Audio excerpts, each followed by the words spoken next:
Okay, I haven't been on live in a while. Yay! Oh, it feels so good to be here and to be healthy. I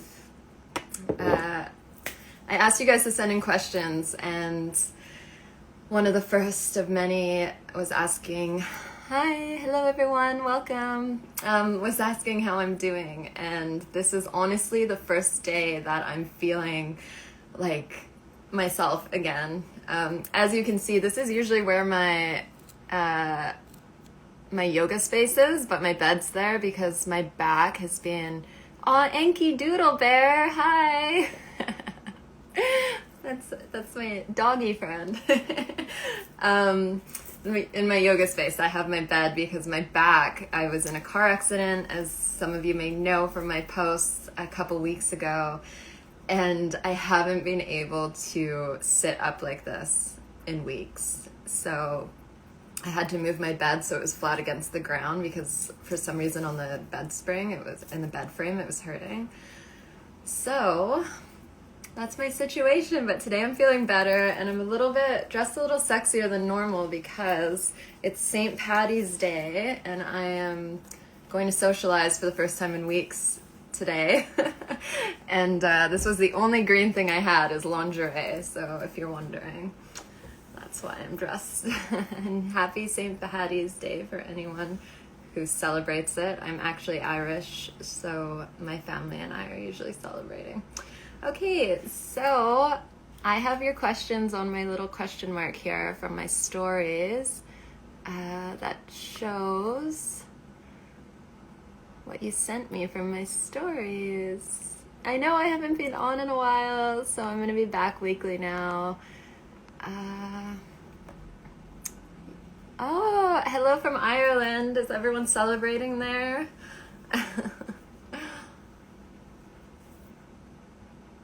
Amazing. So I'm just going to dive into the questions because we only have a little bit of time together. And if you have any questions, you can also put it in the chat here, but I'm just going to read them off of what you sent into the story I posted yesterday. Okay, so the first one, why I quit OnlyFans. So I'll just be transparent, as I always am with you guys.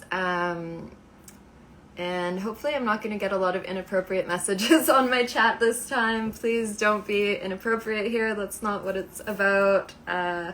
If any of you were here on my last Q&A, I was getting a lot of like dirty messages, and I don't know where these people come from because I don't have comments like that on this platform. So, but yeah, please be respectful if you're here.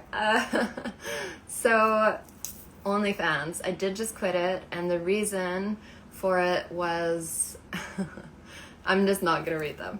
Okay, so because I get so easily distracted. So to be completely open about it, for the first time in like years recently, I met someone that I would actually have considered being more serious with, a man.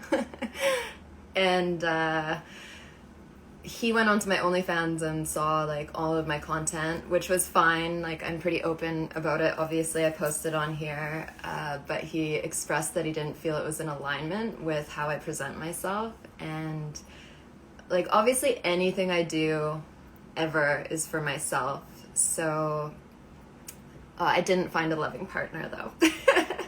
Someone said, happy you found a loving partner. No, we're just friends, and I was considering it, but not anymore. But thank you.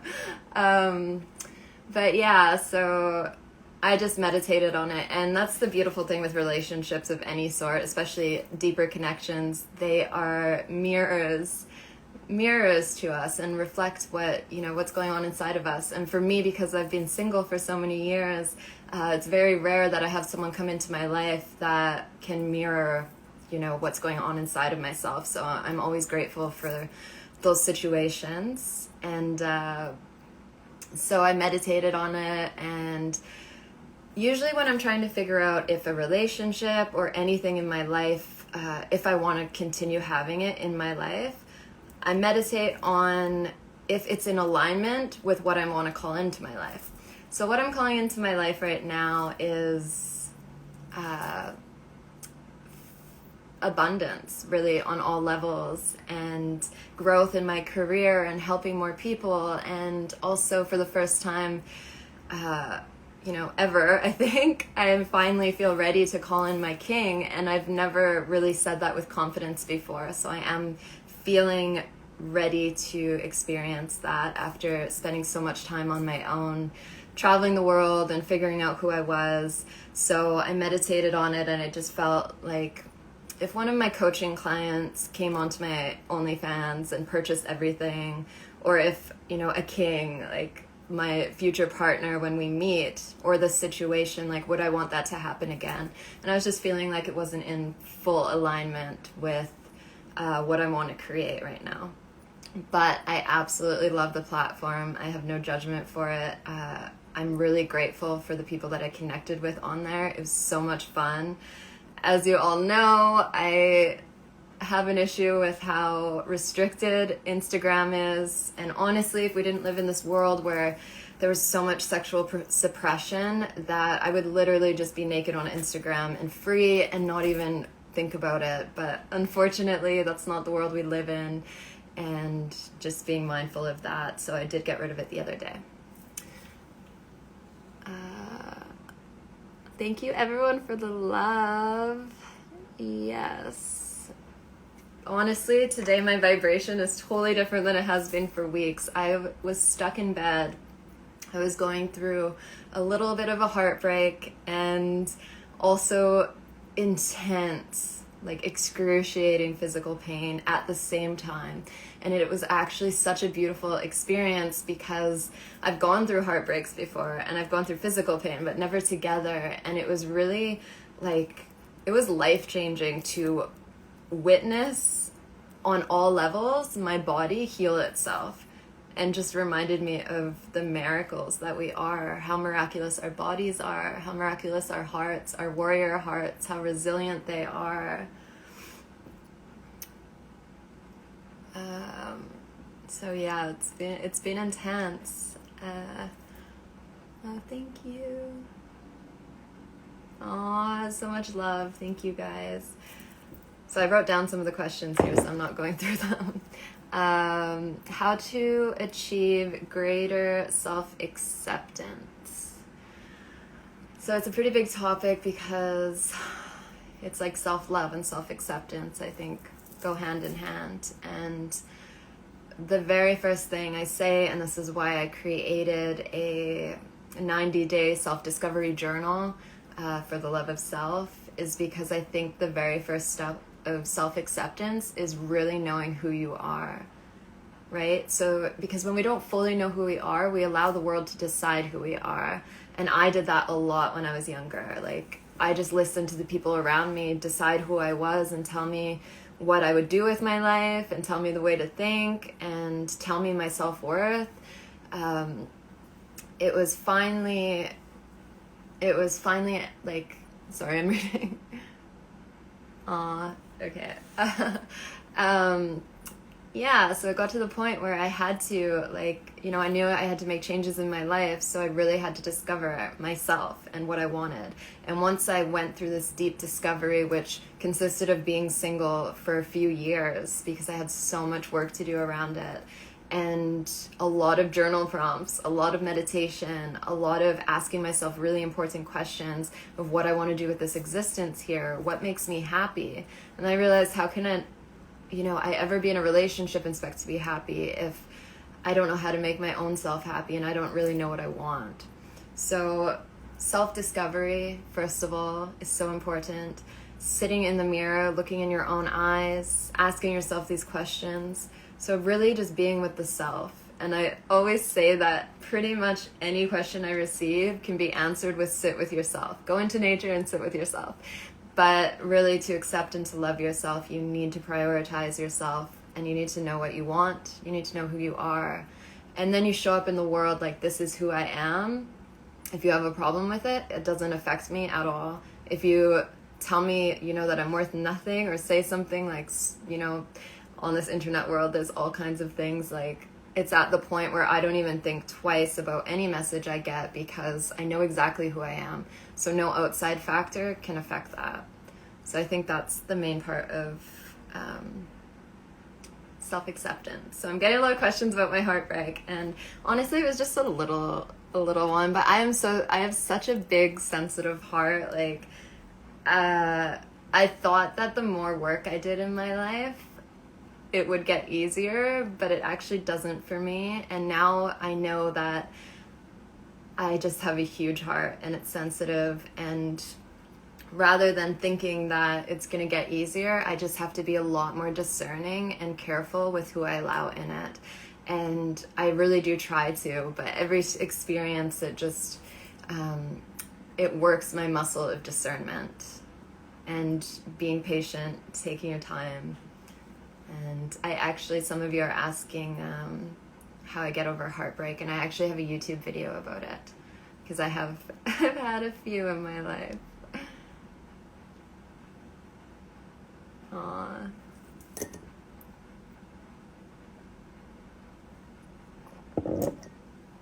Okay. Someone asked in the Instagram post, at what age do you find it appropriate that moms show little girls their side of sensuality? So, sensuality, firstly, I think there's a misconception with it that when we hear sensuality, we automatically think sexuality, and sensuality is just enjoying, and tantra as well. Like there's so much more to tantra than sexuality. So sensuality is completely embracing the senses and coming to the ecstasy, the potency that this moment holds. So for example, so many of you are asking about my heartbreak. So when I was here and hurting physically and emotionally, I just stepped outside, closed my eyes, and I would just name through each of the senses. So I'd be like, I can hear beautiful birds playing together, singing for each other. I can hear the leaves dancing, cars in the background. I can feel myself sitting against the earth, supporting me, Mother Earth. I can smell the flowers in the earth. You know, I'd go through each of the senses. And as I did so, I would open them even more. So each moment, like, we can measure our time here in depths of this moment rather than this linear passing time, right? So in Tantra, we're really measuring time with the potency of this moment. How much can you experience this moment? And that is sacred sensuality. So it doesn't go hand in hand with sexuality. But obviously, when we're having sex, we're usually not in our minds, we're in our bodies, we're in our Shakti essence, and we're in our senses. So that is obviously part of it. So going back to the question of when to introduce this to a little girl, to your daughter or even son, you know, as soon as possible, you can meditate with them and teach them this. It would be incredible.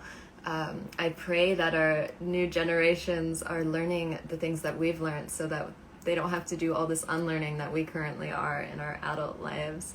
But if that question was more on sexuality, then I would say whenever they start naturally exploring it themselves, which always comes. Our sexuality is completely natural. Most children at some point will begin touching themselves and being like, oh, that feels nice. What is that? And I remember the first time I did that, my mom, who is a very, very sweet lady, she never gets angry, ever. But this time she looked angry at me and she said, no, good girls don't do that, Crystal, because I was in public. And I remember being so ashamed. And I held that into my 20s until I started doing work around this to release that moment. But I felt like, oh my God, I didn't know. And, you know, I felt so embarrassed and ashamed. So really being mindful of how we bring that up to, you know, our little people, how we bring up sensuality and sexuality, and like not in a way that it's wrong, but like you can explore that in your room on your own. Your body's beautiful, but in society, it's not, you know, appropriate to do that in public. I hope you have children because you'd be a crazy, wonderful mom. Oh, that's so sweet. Thank you. Thank you for all the love on here, you guys. Honestly, I should have just jumped on a live while I was in bed not feeling well because you guys just uplift me so much. I love you guys. I really appreciate you being here with me too. Okay. Someone asked, does there always need to be a balance of feminine and masculine energy in a romantic partnership?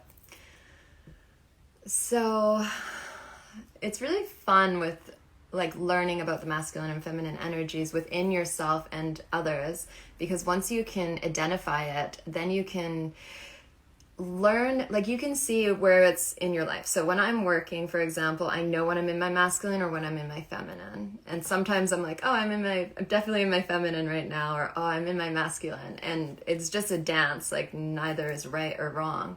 But when you have that self-awareness and you have this inner marriage of both sides developed, like I've shared the story before that when I was younger, I had a very undeveloped masculine, and this came out in ways that I couldn't express myself. I couldn't use my voice. I was very timid. I played the victim a lot. These are, overly feminine qualities with an undeveloped masculine. And then I dated like very, very masculine men who were also very aggressive, and these were the abusive relationships I was in. And I think that was a really big part of it because I was so undeveloped in my masculinity. I went with very, very masculine men to balance it out, because we'll always look for what we haven't developed in ourselves in others. So first and foremost, always most important is really developing these parts, both sides of us, equally. And then when we come into a sacred union, we can also see when our partner is in their masculine or feminine, and hopefully they've also done that work, or you can do it together. And then that's when it's fun. So, like a man doesn't supposed to be in his masculine all the time.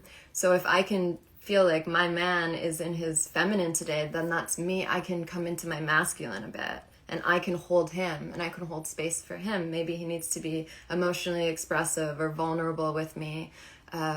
So then it's this beautiful dance in a relationship where you can play together. And obviously that's beyond gender as well. So it doesn't matter the gender. You can be, or if it's male and male, female and female, you can always have that dance. It's energies within us. So it's fun to play with and not attaching to either side too much.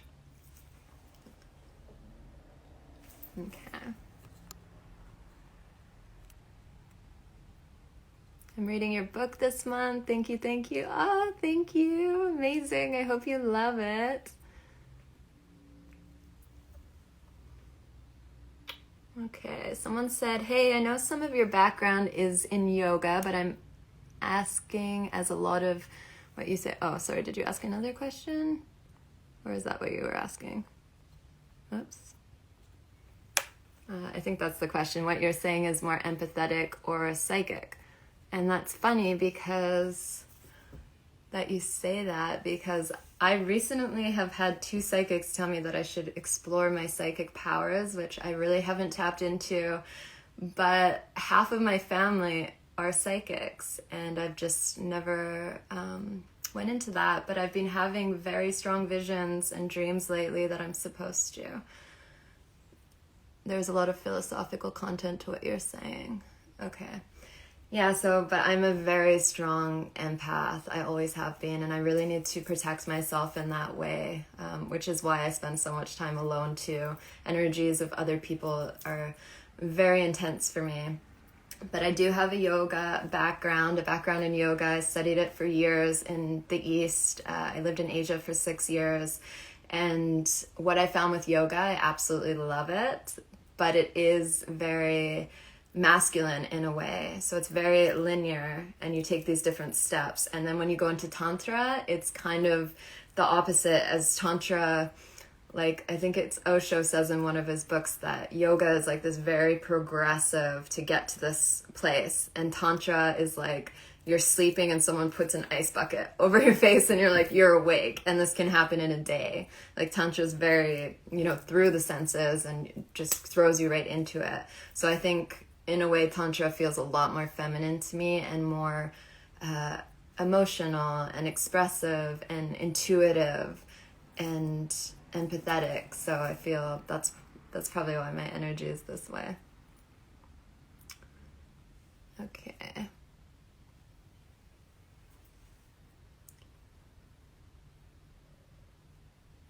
Top tip for being a huge empath.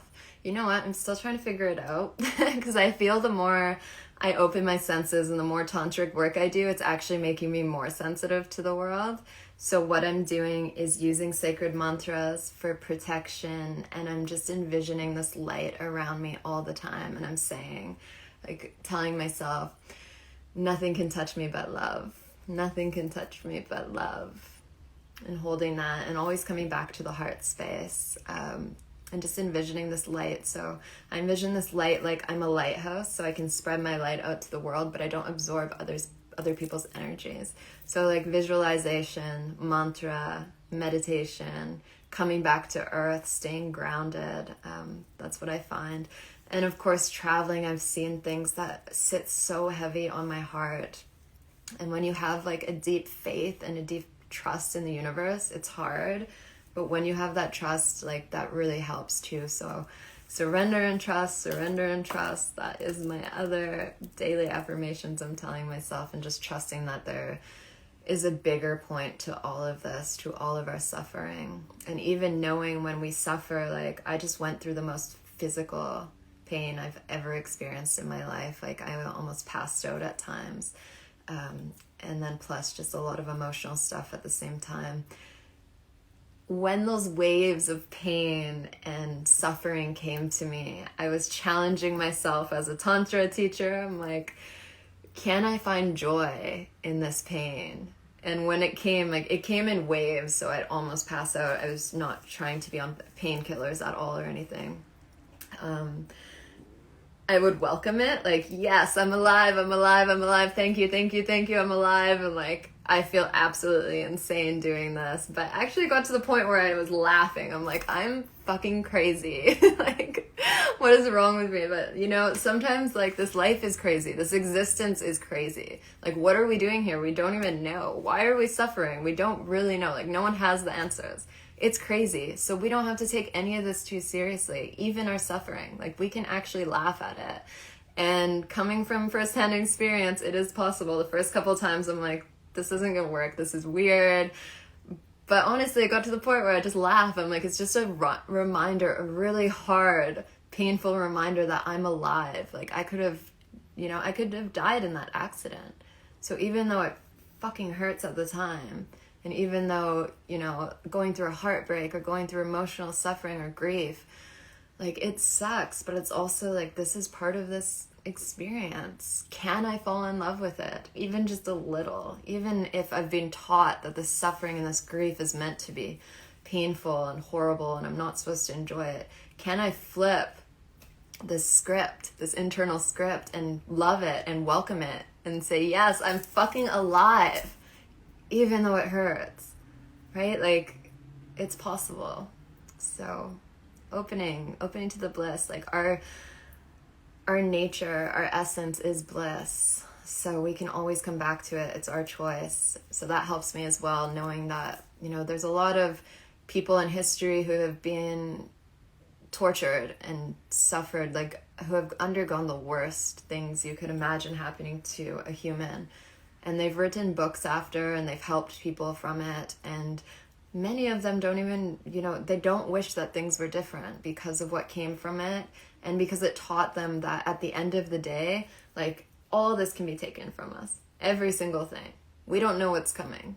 We don't know what's coming tomorrow. Like, this idea of that we control, like, we don't really control anything. And you can see that as, like, that sucks, or you can, you know, see it as an opportunity to let go and to liberate yourself and to fall in love with the unknown. So, deep trust. That was kind of just like a spiel, but how's Priya? Priya's doing really well. She's here, and I'll show you. I have this little carrier. Where is she? Oh, she's always by me. I have her sleeping next to her carrier right now because I'm like, I am a nervous wreck about putting her on this thing to go travel with me, and my friends are like, Crystal, you're more stressed than her. She's gonna be fine, like she's just chilling, but I'm such like a helicopter mom, it's crazy. So we have to, I don't know if anyone here has ever flown with your dog in the little carrier before. Like, she's not a super small dog, so it's gonna be, okay, now I messed my thing up. So it's gonna be a tight squeeze for her, and I'm just like stressing out so much about it, but it's gonna be fine, I think. So they got rid of emotional support animals. If anyone ever did that, it's no longer a thing, which I had Priya registered as. So now she needs to go in her little carrier under the seat, but I think it's gonna be okay. I think it's gonna be alright. I'm telling myself. Priya's like chilling in there, not even caring. She's like, whatever, mom. And I'm like, oh my god. So we have 2 weeks anyways, and I've been walking her around. But anyways, her back is okay, and it was such an interesting series of events because Priya's back, she couldn't walk for like 10 days.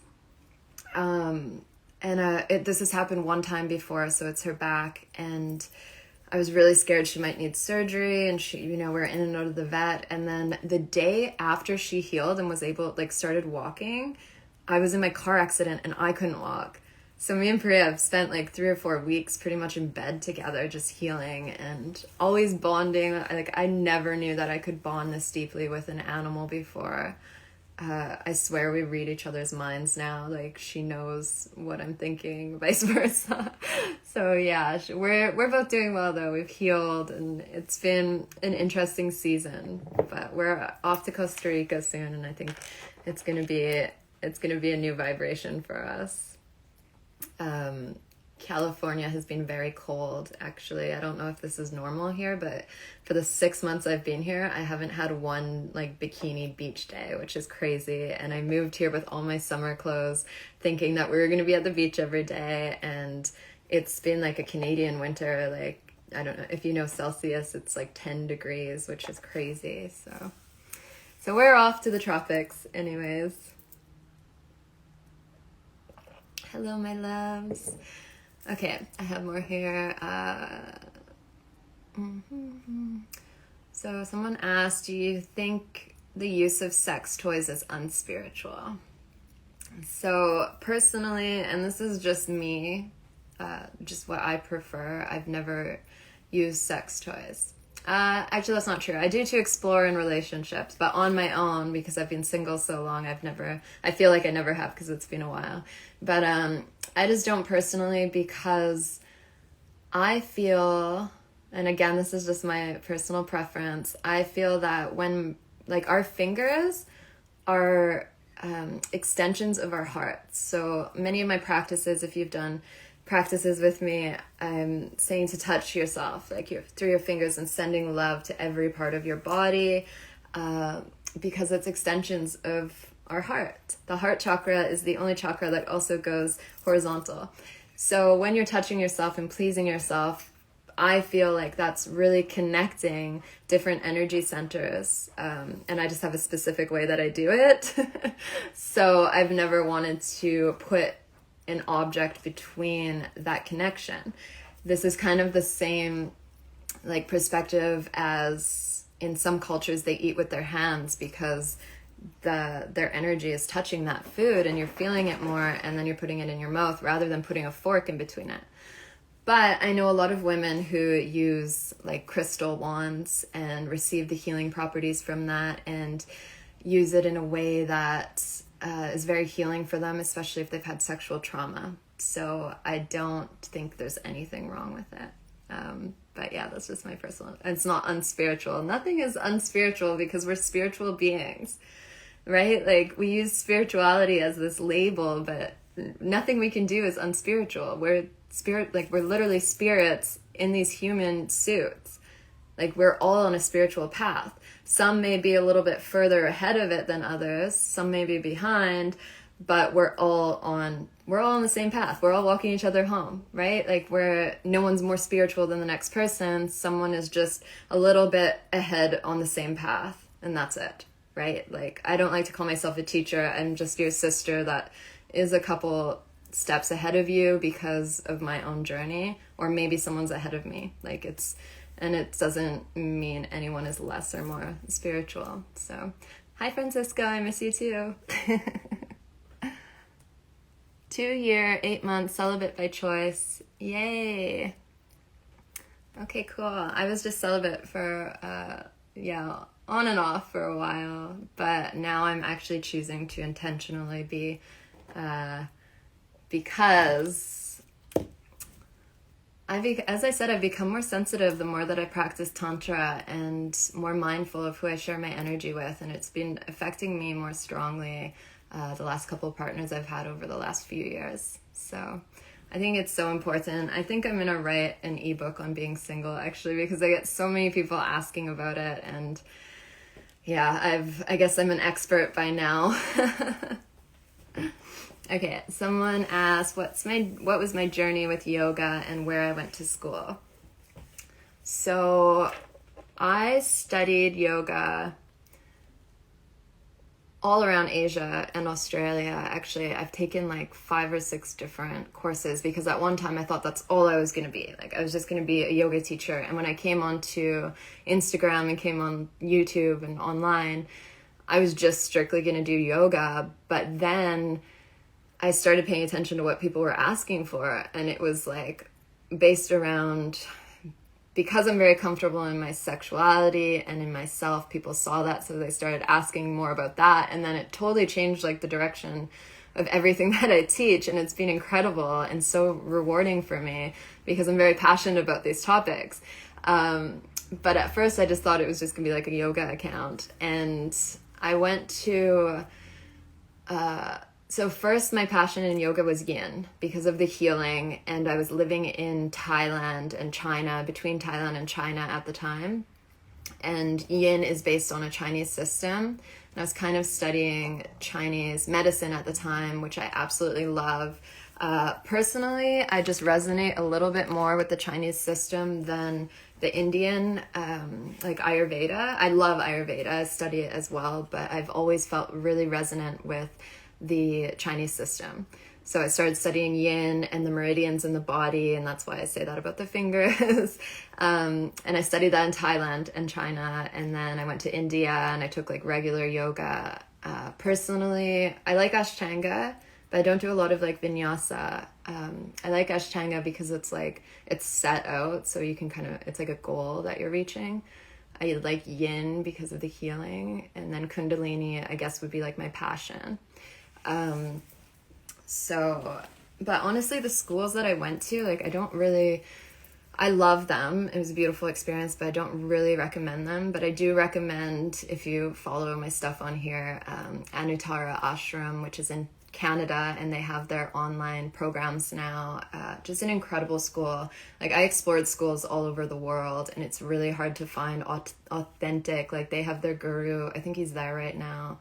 And they spend half the year in India with him. Like, they're teaching from that space, because here in the West there's many not only teachers but programs that haven't even been to India, where it's from, and they're not really teaching from that authentic place. And so I think that it's important to study where it's from. So so I would recommend them for sure.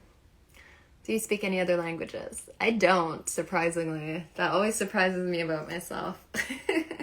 Because I've been to 67 countries now, and when I first moved to China, when I, very early 20s, I thought that I would learn Chinese. I thought I'd learn all these different languages while I was traveling, and then I found out that everywhere speaks English. And then all these people are always so excited to practice their English with me, and I haven't learned anything, but I really want to learn Spanish. That's the one language that I've always wanted to learn, and I'm hoping, if I end up staying long-term in Costa Rica, I can practice it. I can't roll my R's, though, so that bothers me, but I can speak very basic Spanish, and hopefully I'll learn it when I'm there and I have people to practice with. Okay, someone asked, is it hard to pack up to Costa Rica with Priya? So I don't actually have much stuff. Like, I have decorated this place very cutely the first time in my life because I've just been a wandering nomad for so many years. But now I only have a few suitcases of belongings. So basically I'm storing my car with all of my belongings in it in California. And then I have to leave the States on April 15th. So by April 15th. And then I'm hoping they let me back in a couple months to drive my car back to Canada and put it in storage there. But for now, it's just going in storage here, possibly up to 6 months. And I'll be in Costa Rica with like one suitcase. I really don't have much. Like, I don't own much. I get stressed out if I own like more than a few suitcases of belongings because I never have. I live in Costa Rica. No, I've been living out of my, I've been living out of my suitcases my whole life, pretty much. My parents were pretty nomadic, and I left home when I was 16, and I've never had my own, like an actual home more than 3 months since then. So I've always been living out of my suitcases. I'm trying to call in a home, but we'll see what happens. I'm in full surrender. Okay, let's see what else is happening here.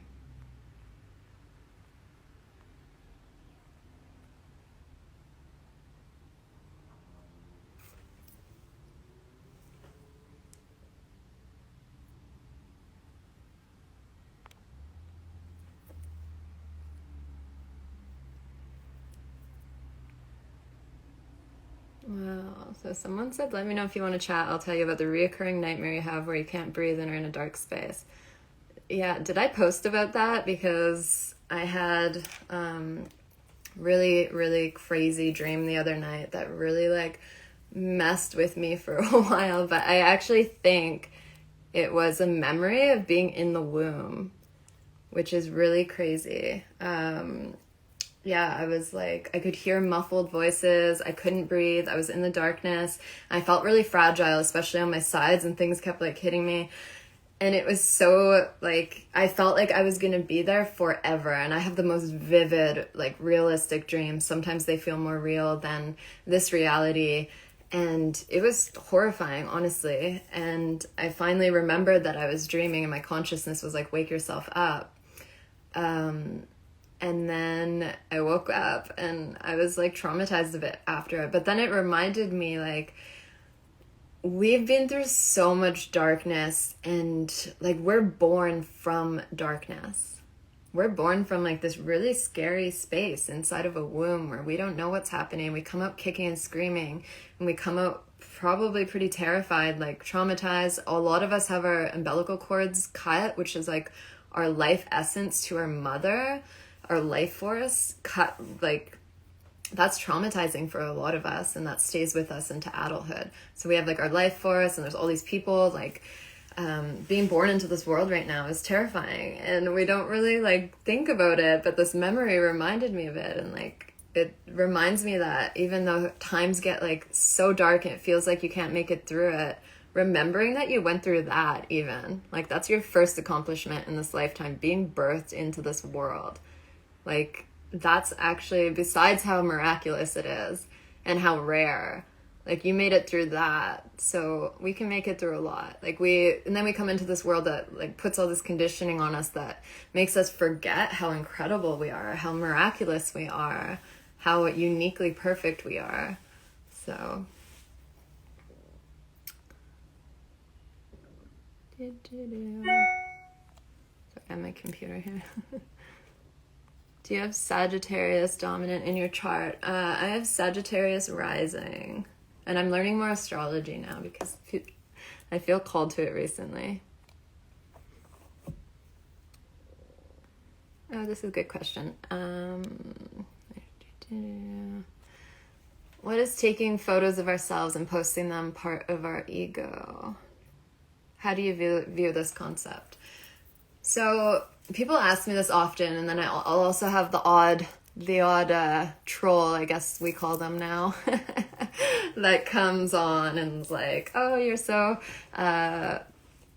what's the word for it? I can't even think of the word right now. you know, like into yourself, superficial or something, because you edit your pictures and you try to be spiritual. Like, firstly, I'm not calling myself anything, but I share the practices that work for me. So that's other people labeling us anyways, and putting like, people love to put expectations onto strangers on the internet. So first off, like, you shouldn't even care what anyone thinks about it, but it's natural that we do. And I don't like taking pictures of myself. It's probably my least favorite thing about what I do. I hate it.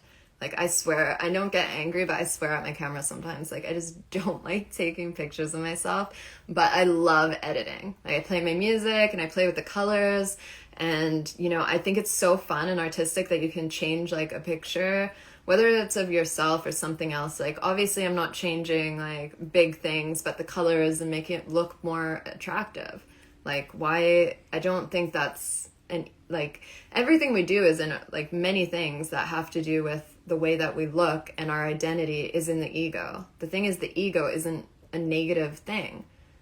And, like, I care about the way I look. Obviously, I wouldn't look like this. Like, that's just a fact. I wouldn't be dressed like this, you know? I'd just be in comfy sweats and not wearing makeup. Like, beauty and wanting to feel good on the outside and look attractive to our standards, there's nothing wrong with that. Like, we've put this weird, oh, because we're spiritual, we can't, like, care how we look. Like, no. When you feel good on the inside, you want to look good on the outside, vice versa. It's a problem when we put, like, it depends on the intention. So if it's to make us feel better, trying to prove ourselves to strangers or other people, then no. But if it's like, I feel like a goddess, so I want to look like how I feel a goddess would look today, and that's beautiful. And I also had this realization the other day as I took a picture off of my balcony, and I was editing I was editing the picture, and I was putting different colors in it and stuff. And then I realized, like, I also do it to nature, but I love nature. Nature's perfect just as it is. Nature's so beautiful as it is. But here I am changing it to look more attractive to my eye. Is that a bad thing? Like, that's the same thing that we do with our pictures too. I don't think it's a bad thing. It's not saying that I think nature is ugly or I have a problem with it. It's just making it look more appealing to our eyes. I think beauty is beautiful, like, beautiful, amazing. You know, if you've studied Lakshmi, that's the goddess of beauty, reminding us that we can be spiritual and we can be in this world. I'm living in California right now. Like, I'm going to be a bit of a like, chameleon for my surroundings where I am at the time, and just loving ourselves where we are. Like, I'm also a product of my society. Like, I say that all the time.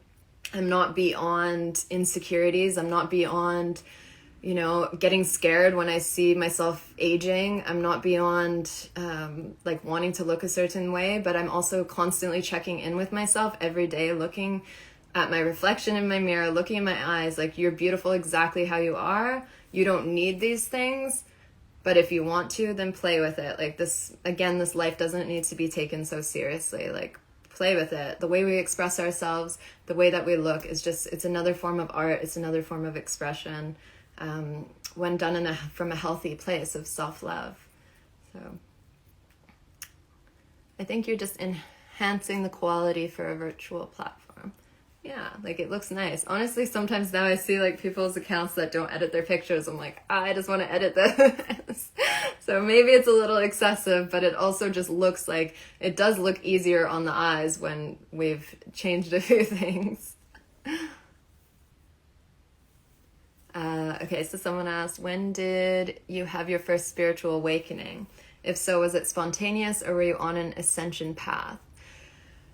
So it wasn't spontaneous. It was just gradual since I was a child, really. I've always, like, I have, like, 12 books around me in every part of my place right now. Like, I've always just been a really big thinker, and, like, I have so many questions. I want to know everything. Like, I need to intentionally go into my feminine and, like, dance and move. Otherwise, I could just read books, like, all day and just go from each book and then Google something and then go on. Like, so even as a child, I was really like, what am I doing here? Like, and I grew up I was in a small town in northern Canada. My parents are very like simple, like hippies in nature, basically, that don't ask any questions about it. So it was just me, and I always, I was always kind of a loner. I had a lot of animal friends. We had a lot of dogs and wildlife, so I was really connected to animals. But I think my first, I started bringing myself when I was really young. Like, I don't know if I was even in school yet. I must have been like 5 or something. I started bringing myself to a Christian church, and then I was like, I'm going to be a nun, and I was calling everyone like brother so-so, sister so-and-so. I was so young, and I had like all this Jesus jewelry, and I was just like all about the Jesus life. But then I started realizing that the church that I went to was really like saying pretty much everyone else is bad, and you need to follow this path. And then I got like unattracted to it, and I stopped going. So I've always been like seeking and wanting to know, but I would say that my real awakening, if I had an awakening to basically what's just going on, like from the Matrix. I still haven't seen that movie, by the way, but I know what it means. I have an idea of it. But that was like when I was 15, and I found out about factory farms, and then I became vegan, and then it opened my mind to all these other things, like, wow, if this is happening to animals, and I've been fed this and told that it's healthy for me, and told that like I need this to survive, what else am I being lied to about? So then I went through this whole like rabbit hole of finding out about medicine and the pharmaceutical industry and all these things, and then that really like propelled me onto my spiritual path, because I was like, I don't want what's in front of me. I don't like this. And that's why I moved to Asia for so many years to originally start Buddhism, study, and then it went into Hinduism, and then it went into yoga, and then Tantra, where I am at now. And now I've kind of mixed like all these different cultures and things that I've learned over, the last decade of traveling all together. So I think I didn't just have this like, wow, I took some acid and had this realization, which I also have, but I didn't have just like that moment. I just feel like it was like a gradual asking questions and seeking, and then practicing my like learning meditation, practicing it, and having these moments. So I've had like many aha moments during that journey, but it's just all being kind of gradual. Same exact order for me. Cool. Watch all 3. The trilogy's great. Oh, is there 3 Matrix? I thought it was just one movie that I've never seen. Okay, I have some catching up to do then.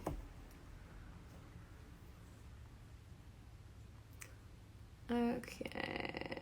We're in Canada. Honestly, I've been traveling my whole life. So I grew up all over BC and Alberta. I grew up in Richmond, outside of Vancouver, and then I went up to northern Alberta, which was terrible, so cold. But yeah, now I call like my hometown Kamloops, BC. If anyone knows Kamloops, shout out to Kamloops. I don't actually love it there, but it's the closest thing I've had to a hometown. I lived there for a whole 3 years, and that's where my parents are now. Okay, so we have 10 minutes left. Can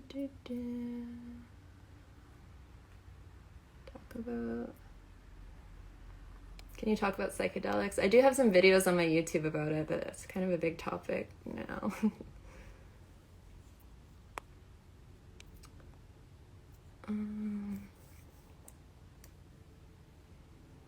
Okay. Oh, I like this question. Is it bad to want and try to make someone see you as attractive, or does it indicate need for self-approval? Okay, so I love this topic because it's something that I personally had to figure out on my own. And again, it goes with like, why do we see all these things about ourselves as wrong?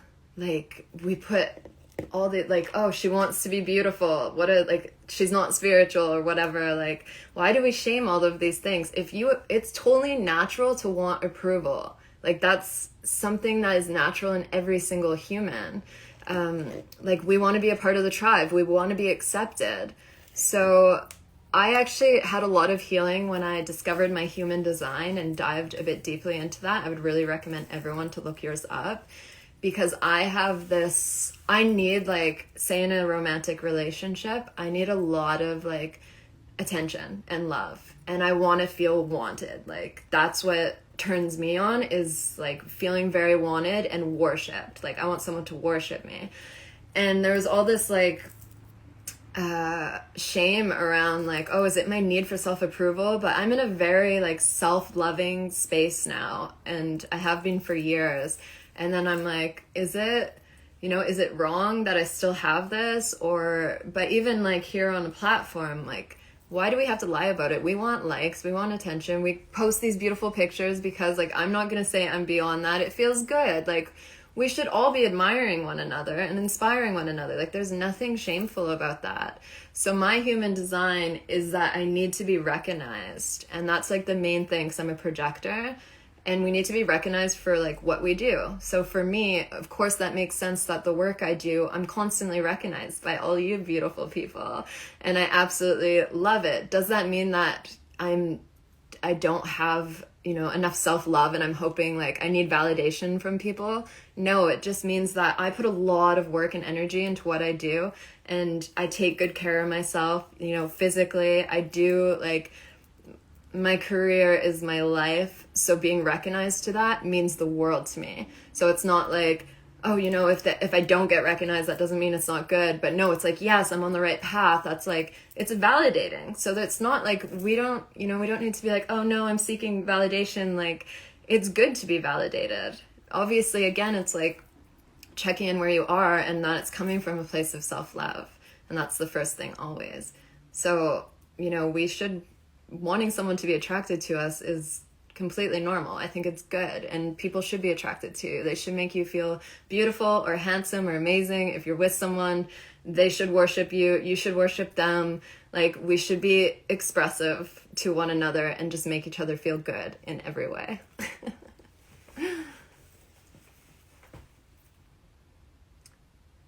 And then someone asked, how do you leave the tribe to find the inner you, but not get lost in the haze of self-obsession or lose touch?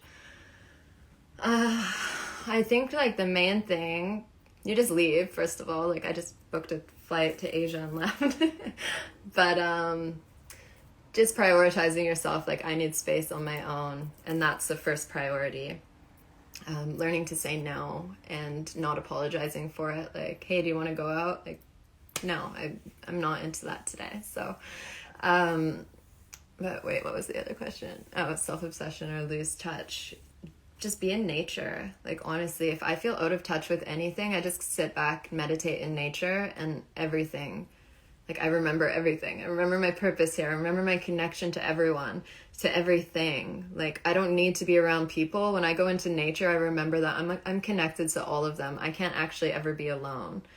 So just always staying grounded is the main thing. And, like, I think we do need some community. Honestly, I'd be probably a very, like, self-absorbed person if I didn't have the work that I do. Like, if I was just alone this much without having community, even online. So I think, we do need some connection and community. And again, like, as I shared at the start of this, our relationships are our greatest mirrors. So whenever it comes into my life, I'm very grateful for that, because I learned so much, and I have, it brings up the things that wouldn't be brought up on your own. So, yeah. Okay, my love. So I have a few minutes left. I just want to thank, if it cuts me out, it always cuts me out. I just want to thank you for joining me. It's been fun, and I'm going to be here committing to once a week, but maybe I'll even come on more, especially when I'm in Costa Rica in the jungle. It'll be amazing. And now that I'm healing, like, I'm actually getting some pain, but I think I'm going to be okay. I need to celebrate St. Paddy's Day. It's like the one day of the year as an Irish person, human. Actually, one of the questions I got too was asking what my not what my DNA is. That's a weird way to put it. I just did a DNA test. That's why I'm saying that. What my ethnicity is. Ethnicity. Yeah, I said that right. I just did a DNA test. I didn't know it takes weeks to come, and it's actually supposed to be here today or tomorrow. And I always thought that, like, my mom told me I had Native American in me, maybe, and she's told me, like, other things. My family acts like, I know some people have, like, a weird thing with this word, but they're kind of like gypsies. Like, they travel, they're psychics, they read tarot. So I'm like, I have to have some gypsy or like some kind of blood like that. So I'm very excited to know, because I thought my parents knew, and then they just told me recently they have no idea what we are. So, and I've never had grandparents or anything, so it'll be interesting to know. I'll keep you guys posted. Thank you, my loves. Thank you for being here. I love you all so much. And for any of my sisters that are here too, every Monday on the Goddess app, I'm going to be doing a tarot reading and also sharing. And then directly after that, I will be doing a clubhouse with the same community. So follow the Goddess app, all my sisters, if you haven't already. Oh, the story behind St. Patrick's Day is horrible, so I shouldn't be promoting it. I didn't know. It always is, isn't it? There's always something terrible behind something that's fun and beautiful. I don't know the history, so maybe I should. It's just always been a thing that my family does, so but I'll look into it now, and I'll probably be really bummed out about it. Okay, my loves, have a beautiful day. Thank you for being here with me. Sending all of you so much love and gratitude.